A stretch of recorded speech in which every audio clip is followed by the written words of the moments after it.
And then we're now faced with different kinds of life. At that time, I was about 6 years, 7 years. That's too much for a child at that time. And even at that age, we learn to do everything by ourselves. So what will you call that? Challenge at such an early age. We learn to farm, even when we're not the ones doing the real thing. But when they do that, I learned to do Gary. And it has stopped, it's still there. Because we took it now as a beautiful child. We're enjoying it. We could do our own creams, we could do our own bath soaps. They go to so you can imagine that for a child at that age. And I can't tell you the much that happened through the war. It was devastating. Yeah. And that was a serious one for a child, you understand?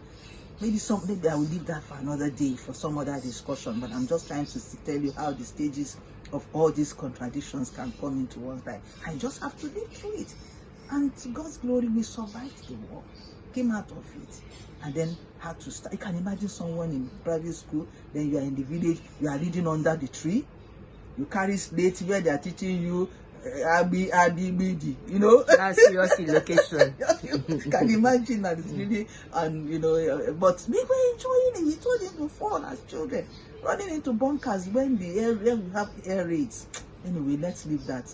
So after that, coming back again after the war to the West again and starting life all over again, having to go back to school again in a normal setting, and then from the primary, secondary school, and then you're doing so well in secondary school, and then you did you're studying hard, and I was a science student, and then doing the WAEC exam. Then you can imagine, and you're sure that you're supposed to pass all your papers, and suddenly the result came out 77. It was a serious one, 77, and then some of the subjects were cancelled or seized or whatever. That's another disruption. Another disruption for a child doing well in school. So you can imagine. So how did I go through it? How did you pass through? What happened? How were you, all these disruptions, how were you able to navigate? Is that what I'm trying to do? There's this God factor,